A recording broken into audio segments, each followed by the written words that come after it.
aidera encore davantage. Je bénis d'abord le Seigneur pour la grâce qu'il nous a encore accordée ce matin de nous rassembler encore autour de sa parole. Alléluia. Vous savez, il est écrit dans la parole de Dieu que tout homme qui respire doit glorifier le nom du Seigneur. Et je pense que le berger, le bien-aimé qui nous a vraiment conduit à la modération, je pense que il a bien dit cela et que lorsque nous venons dans la présence de Dieu, frère, c'est pour l'adorer. Et Dieu t'a fait grâce, Dieu t'a donné la force, il t'a donné le mari et les enfants. Il t'a tout donné et tu dois aussi l'adorer. C'est très important. Voilà pourquoi nous venons dans sa présence et pour l'adorer. La Bible dit que les cieux et la terre vont passer, n'est-ce pas? Mais la parole de Dieu ne passera jamais. Alors lorsque nous venons dans sa présence, bien-aimé, il faut vraiment éviter la distraction. Il ne faut pas être indifférent envers ces grands dieux. Parce qu'il t'a gardé, il t'a protégé durant toute la semaine. Et beaucoup de gens ont rendu l'exemple au séjour. Mais voilà que toi et moi, nous sommes vraiment en vie. Amen. Voilà pourquoi la gloire doit être rendue à ces grands dieux. On peut tout te donner, le travail, tout ce que tu veux. Mais laisse-moi te dire une chose, qu'un jour tu l'abandonneras. Un jour tu le laisseras. Parce que la Bible dit que tout est vanité. Donc voilà pourquoi il est très important de saisir cela. Et lorsque nous nous approchons avec révérence, avec respect devant ce grand Dieu le Créateur. Amen. Que le nom du Seigneur soit béni. Alléluia. Alors j'aimerais que vous soyez connectés. Amen. Et je pense que l'Esprit de Dieu a un mot, bien aimé. On peut beaucoup parler, mais il y aura juste un mot qui peut déclencher quelque chose dans votre vie. Et je pense que ce matin, le Seigneur est là parmi nous pour nous consoler encore davantage. Amen. Alors, je vais parler ce matin sur un sujet que je l'ai intitulé La parole. Je vais parler sur la parole. C'est le sujet, le thème.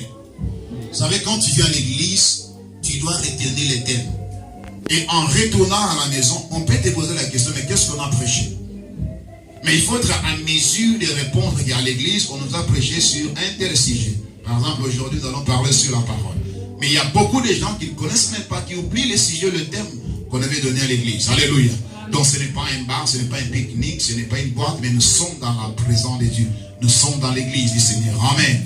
Et voilà pourquoi le roi David avait dit que je suis dans la joie lorsqu'on me dit allons dans la maison de l'Éternel. Dites Amen. Est-ce que tu peux dire Amen?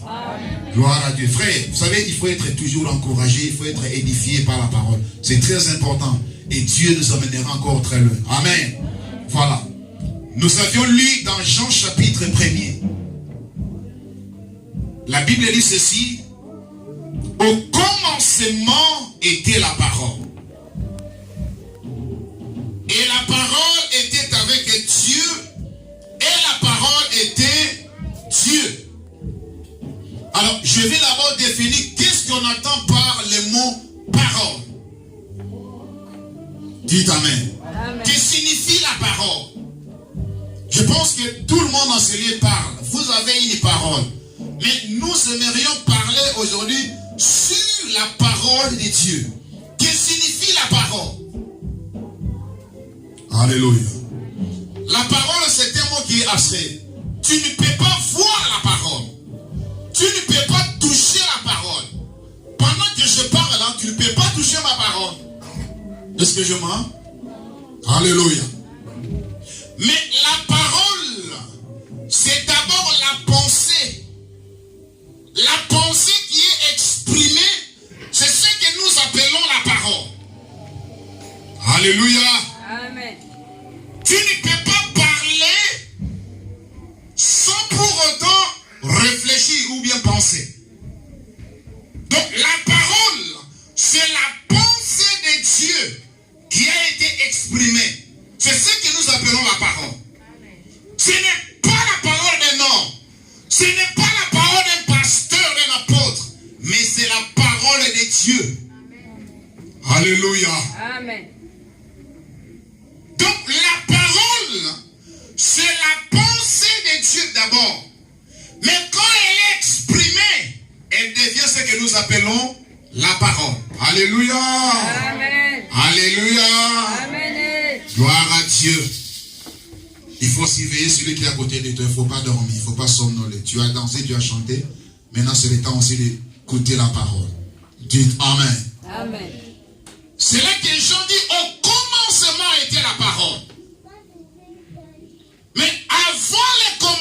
commencement, qu'est-ce qu'il y avait alors? Notre Dieu que nous prions, que nous adorons en ce lieu, n'a pas un commencement et il n'aura jamais aussi de fin. Alléluia. Mais avant le commencement, il était dans l'éternité. Et dans l'éternité, il n'y a ni commencement, ni fin. Mais ici, la Bible commence en disant, au commencement était la parole. Et je vous ai dit que la parole, c'est d'abord la pensée qui est exprimée. C'est ça ce que nous appelons la parole. Tu ne peux pas parler sans pour autant penser premièrement, n'est-ce pas?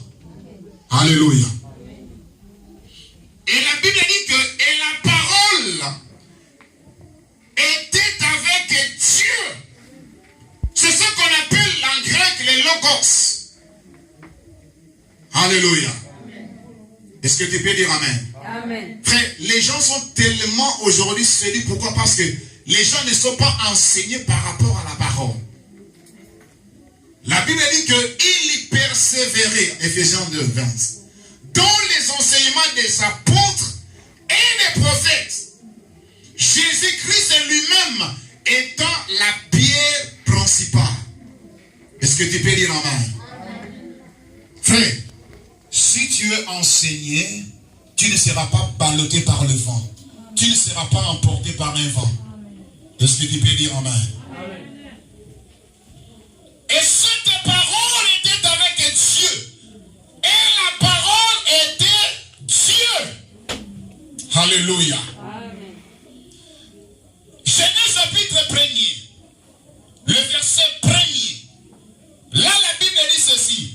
Au commencement, Dieu créa les cieux et la terre.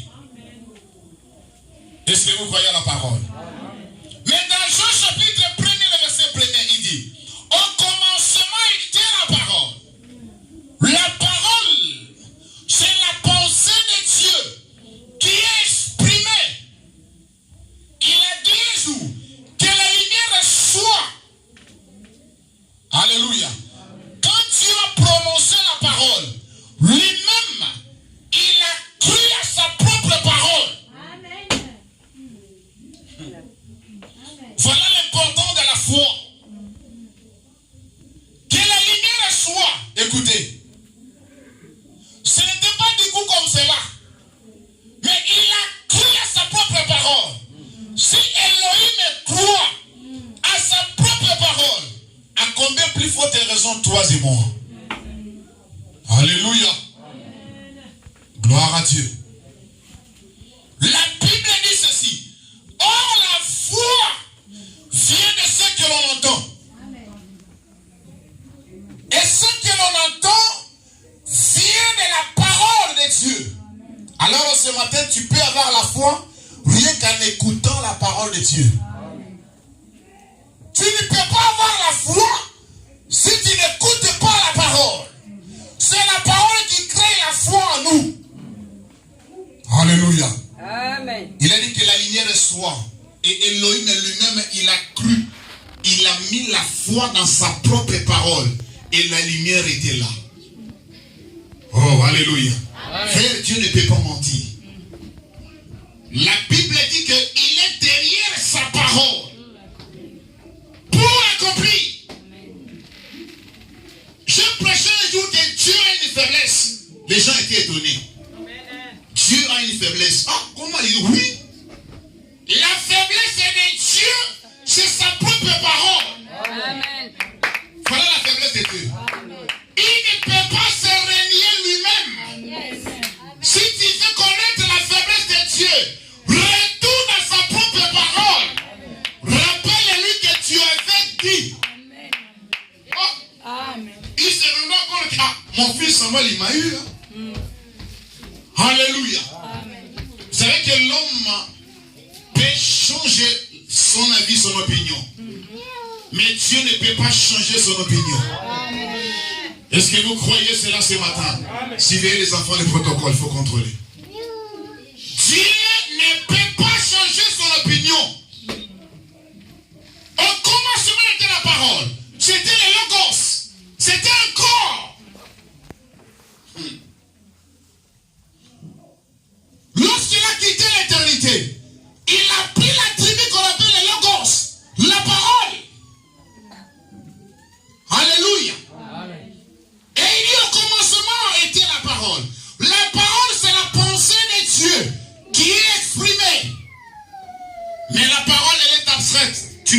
touché. Alléluia. Gloire à Dieu.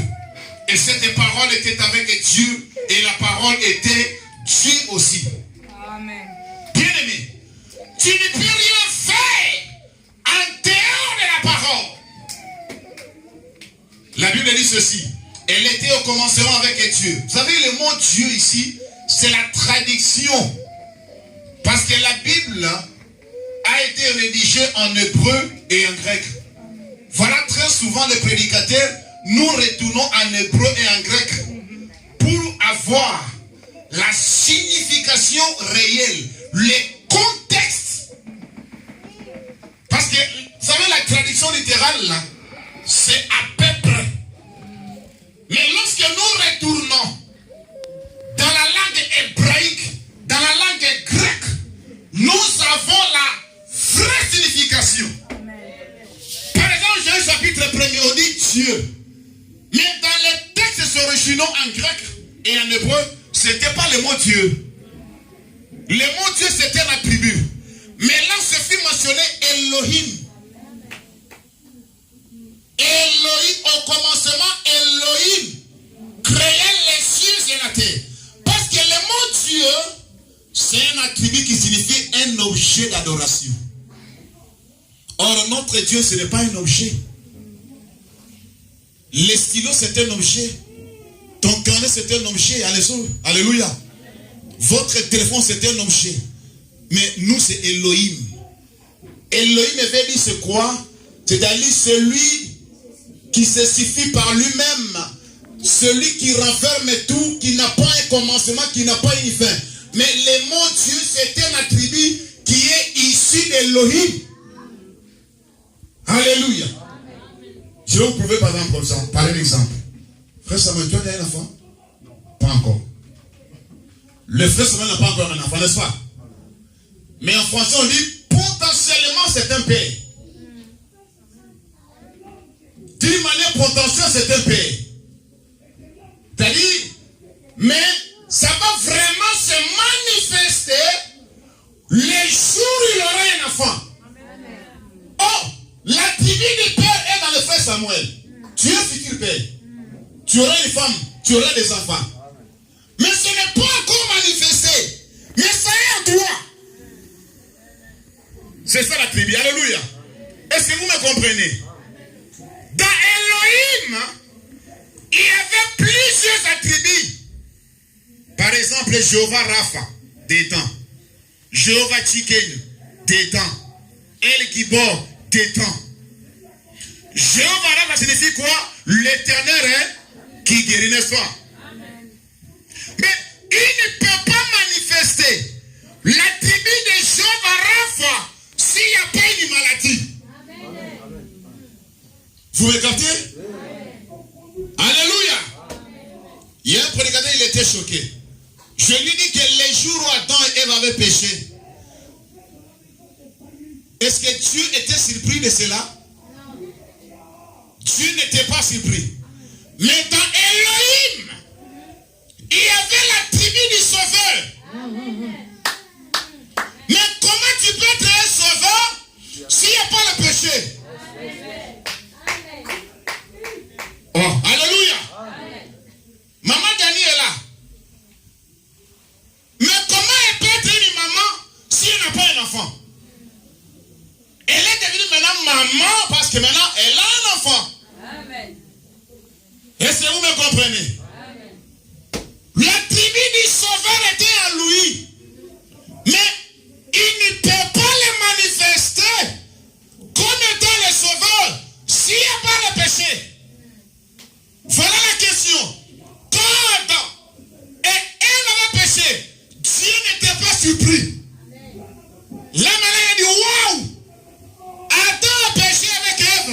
Maintenant je dois déployer, je dois manifester, je dois libérer l'un de mes attributs qu'on appelle le sauveur.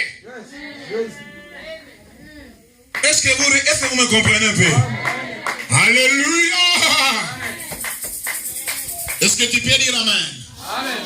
Est-ce que tu peux dire Amen? Amen. Même à l'éternité, d'abord, il était seul. Mais il voulait être adoré. Mais pour être adoré, mais il devait créer des anges, non? Pour que la tribu du Créateur soit manifestée, il a créé les cieux, il a créé des anges, pour que les anges commencent à l'adorer. Est-ce que vous me comprenez ce matin? Est-ce que vous me comprenez ce matin? On ne peut pas parler des hôpitaux s'il n'y a pas de malades. Demandez ceux qui sont dans le corps médical, ils vont te dire cela. S'il y a des hôpitaux, c'est parce qu'il y a des malades. Alléluia. Il ne peut pas manifester l'attribut du consolateur si toi tu n'as pas un problème. C'est lorsque tu as un problème qui te tourmente, tu n'as pas la paix. Il dit, ah, ma fille n'a pas la paix, mon fils n'a pas la paix. Maintenant je dois libérer l'attribut du consolateur. Il viendra consoler sa fille ou son fils. Tu vois comment la parole se révèle. La Bible s'interprète elle-même. Dans la Bible, il n'y a pas la contradiction. Si tu n'as pas la révélation, si tu n'as pas l'inspiration, tu vas te contredire toi-même. Mais Dieu ne peut pas se contredire. Parce que Dieu est la parole. La parole, c'est la pensée d'Elohim qui a été exprimée. Papa, ne me regarde pas comme ça, dis t'amènes la parole. Est-ce que tu peux acclamer d'abord pour la gloire à Dieu? Gloire à Dieu. Bien-aimé, il faut toujours créer l'atmosphère. C'est comme dans les stades. Regardez quand Montréal joue avec Barça. Les gens qui sont au stade, ils créent l'atmosphère. Nous aussi, nous devons créer l'atmosphère en écoutant la parole. Comment on crée l'atmosphère? C'est en disant des alléluia, des amens à la parole. Pas n'importe quel alléluia. Mais lorsque tu dis que ça c'est la vérité, tu dis amen à la parole. Dites amen. Ne sois pas lourd. Alléluia. Ne sois pas miroir, frère. Tu es devant le Créateur. Alléluia. Nous parlons de la parole de Dieu. Amen. Si tu as un problème ce matin, si tu as un souci ce matin, il va déployer son attribut du consolateur. Et il va te consoler ce matin, mon frère. Le Dieu que nous adorons, Elohim que nous adorons, frère, il n'est pas un objet, mais c'est un Dieu réel, frère. Amen. Alléluia. Amen. J'ai dit que la parole, c'est la pensée comment exprimer. Dites amen. Amen. Regardez Moïse. Moïse est le prophète dans la Bible. Alléluia. Amen. Le Seigneur a venu à Moïse. Dites aux enfants d'Israël, ils ne doivent pas se marier avec des filles païennes. C'est la parole de Dieu. Voilà pourquoi un enfant de Dieu, tu ne peux pas aller épouser des filles païennes. Toi, tu ne peux pas les prendre des frères païens. Ce n'est pas biblique. Dans votre couple, il y aura des troubles. Toi qui dis Rokobo Sakatama, mais lui qui dit qu'il faut aller dans la ville boîte. Maintenant, il y aura une guerre. Alléluia. Amen. Vous n'aurez pas la paix. C'est interdit dans la parole. Il faut chercher dans la famille de Dieu. Amen. La personne que vous confessez la même foi. Amen. Toi, tu es un chrétien charismatique. Tu prends une Kimbangis. Frère, mais vous allez élever aux enfants comment? Papa dit non, moi je l'amène ici. Maman dit non, voyez, il y aura les troubles. Un dimanche sur deux. Alléluia. Amen. Et Dieu dit à Moïse, dites au peuple d'Israël de ne pas se marier avec des filles païennes d'autres nations. Mais regardez Moïse, lui il est allé se marier à une fille païenne. Séphora. Ce n'était pas une juive. Mais attention, lui il était le prophète de Dieu. Est-ce qu'on peut acclamer le Seigneur? Lui, il était un prophète. Il est allé prendre Séphora. C'était une fille païenne. Mais frère, Dieu est tellement terrible. Hein? Dieu est terrible. Mais Moïse, c'est toi que Dieu a dit qu'on ne peut pas se marier. Mais comment toi-même, tu vas te marier avec une femme païenne, Séphora? La Bible dit que l'Ancien Testament, c'est l'ombre. C'est le type. Alléluia. Amen. Le prédicateur et vous, quand vous prêchez, il faut toujours avoir un fondement dans l'Ancien Testament. Toute prédication a toujours un fondement dans l'Ancien Testament pour le ramener dans le Nouveau Testament. C'est comme une maison. Tu ne peux pas construire une maison sans les fondements, sans poser la fondation. Alléluia. Amen. Nous avons la fondation dans l'Ancien Testament. Alléluia. Amen. Mais tu verras un prédicateur, tu prêches, tu n'as pas les soubassements dans l'Ancien Testament. Mais comment, papa? L'Ancien Testament, c'était l'ombre. Mais la réalité, l'accomplissement, c'est dans le Nouveau Testament. Amen. Et là, ta prédication sera équilibrée. Ton enseignement sera équilibré. Parce que l'enseignement, c'est la colonne vertébrale d'une église. Alléluia. Amen. Pas seulement amen, il faut bouger aussi. Alléluia. Amen. Mais moi, ça m'étonne. Alléluia. Voilà pourquoi j'aime vraiment l'Afrique.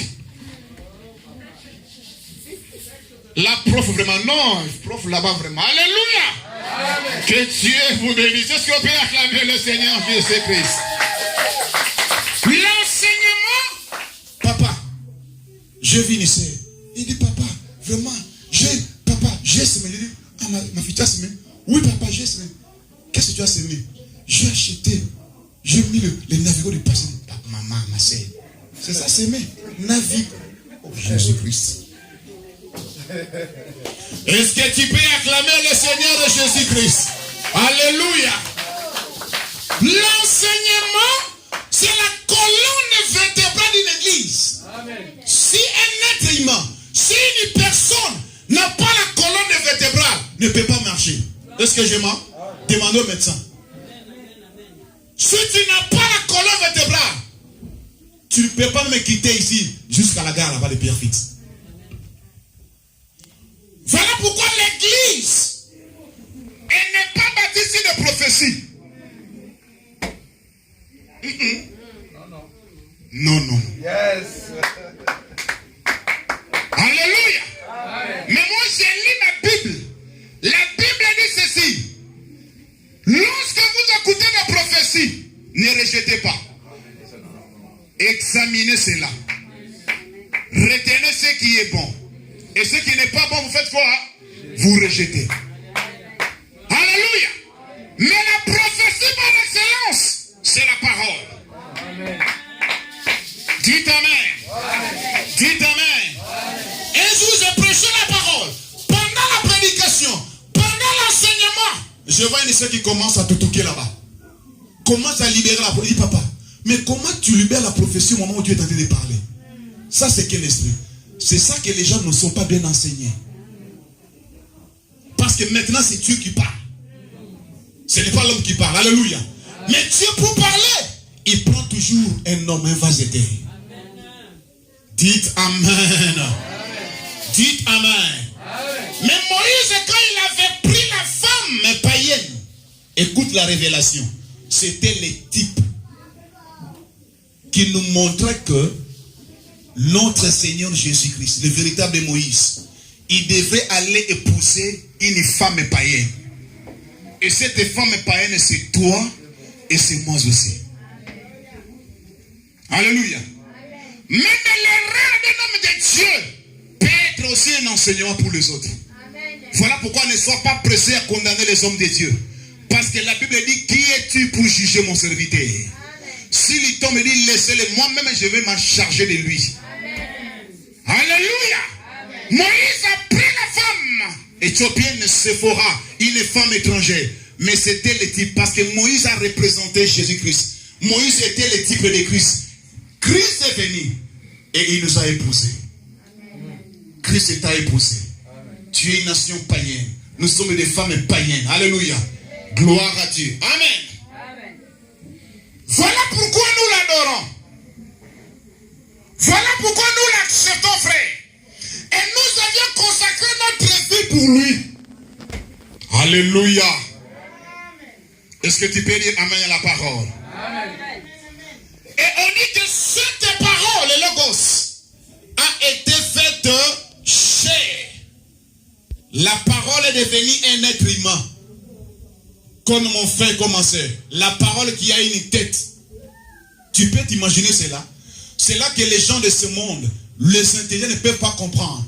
Mais comment la parole peut prendre la forme d'un homme? La parole est devenue un être humain. La parole avec une tête, deux bras, deux têtes. C'est pas une tête, c'est pas deux pieds, un ventre. La parole a commencé à marcher sur le riz de Jérusalem. Les gens étaient étonnés. Les gens ne comprenaient pas. Comment ce Dieu invisible, comment ce grand Elohim, il peut quitter le ciel, il peut quitter le trône et venir sur la terre, devenir un être humain comme le bien-aimé Samuel. Non, non, non, non, non, non, non. C'est le plus grand mystère. Voilà pourquoi nous aimons les mystères. Mais il faut que l'Esprit de Dieu nous révèle la parole. Dites Amen. Amen. Voilà pourquoi un prédicateur a besoin de la révélation. Ce n'est pas une école théologique.